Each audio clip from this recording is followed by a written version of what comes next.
Hello everyone, আসসালামু আলাইকুম। আমার ভালোবাসার আপু ভাইরা কেমন আছেন? আশা করি যে যেখানে আছেন অনেক বেশি ভালো আছেন। আলহামদুলিল্লাহ, আপনাদের দোয়ায় ও ভালোবাসায় পরিবার নিয়ে আমিও অনেক ভালো আছি। এই যে বরাবরের মতো আরেকটা ভিডিও নিয়ে আসলাম আপনাদের মাঝে। তো যে যেখান থেকে দেখতেছেন প্লিজ ভিডিওটা একটা লাইক দিয়ে শুরু করবেন। এই যে সকালে উঠে সব কিছু করে নিয়েছি, আর ওয়ারড্রোবটা একটু আজকে ভালো করে মুছে নিব। এই যে মুছে আমি র্যাকসিনটা পেরে দিলাম। আসলে ওয়ারড্রোবের উপর আমি একটা র্যাকসিন পেরে রাখি।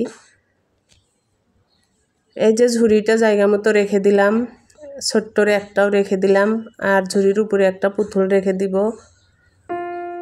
এখন র্যাকসিনটা একটু ভালো করে মুছে নিতেছি।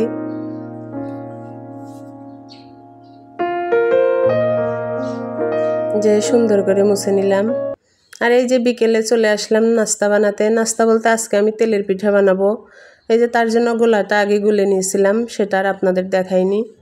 এই যে দেখুন আমার পিঠেগুলো কত সুন্দর ফুলকো ফুলকো হয়েছে।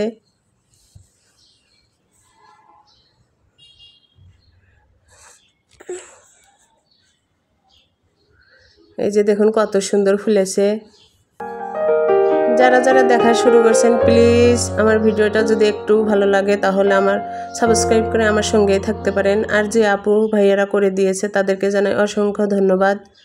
এই যে আমি তেল ঝরিয়ে উঠে নিতেছি, একে একে সব পিঠাগুলো আমি ভেজে নিব।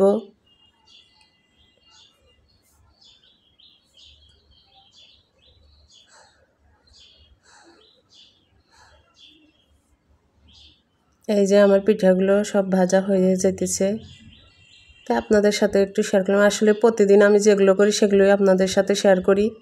আশা করি একটু হলেও সবার ভালো লাগবে। এই যে সবগুলো পিঠা আমি ভেজে নিয়েছি। আর বিকেলে চলে গেছিলাম একটু বাজারে, কি কিনলাম তাই আপনাদের সাথে শেয়ার করার জন্য চলে আসলাম।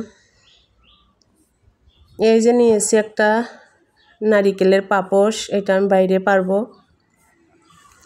আসলে আমার ঘরেই ছিল একটা জিনিস, আমি ফেলে দিয়েছি, আমি কত বোকা। এখন সেই জিনিস আমি টাকা দিয়ে কিনে আনলাম। এই যে একটা বাটি নিয়েছি।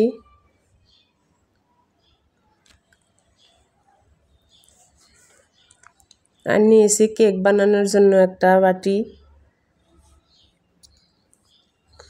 আর কি জিনিস টাকা দিয়ে কিনে আনলাম সেটাই আপনাদের দেখাবো, তো সবাই দেখবেন ভিডিওটা।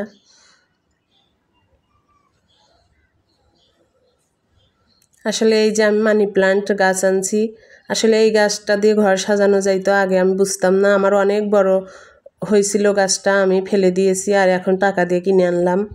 তো দেখি আপুরা অনেক সুন্দর সুন্দর করে ঘর সাজায়, তো আমি কি করার কিনে আনলাম। এই গাছটা আমার অনেক ভালো লাগে। তো ভিডিওটা কেমন হয়েছে সবাই কমেন্টে জানাবেন। সবাই ভালো থাকবেন, সুস্থ থাকবেন। আল্লাহ হাফেজ।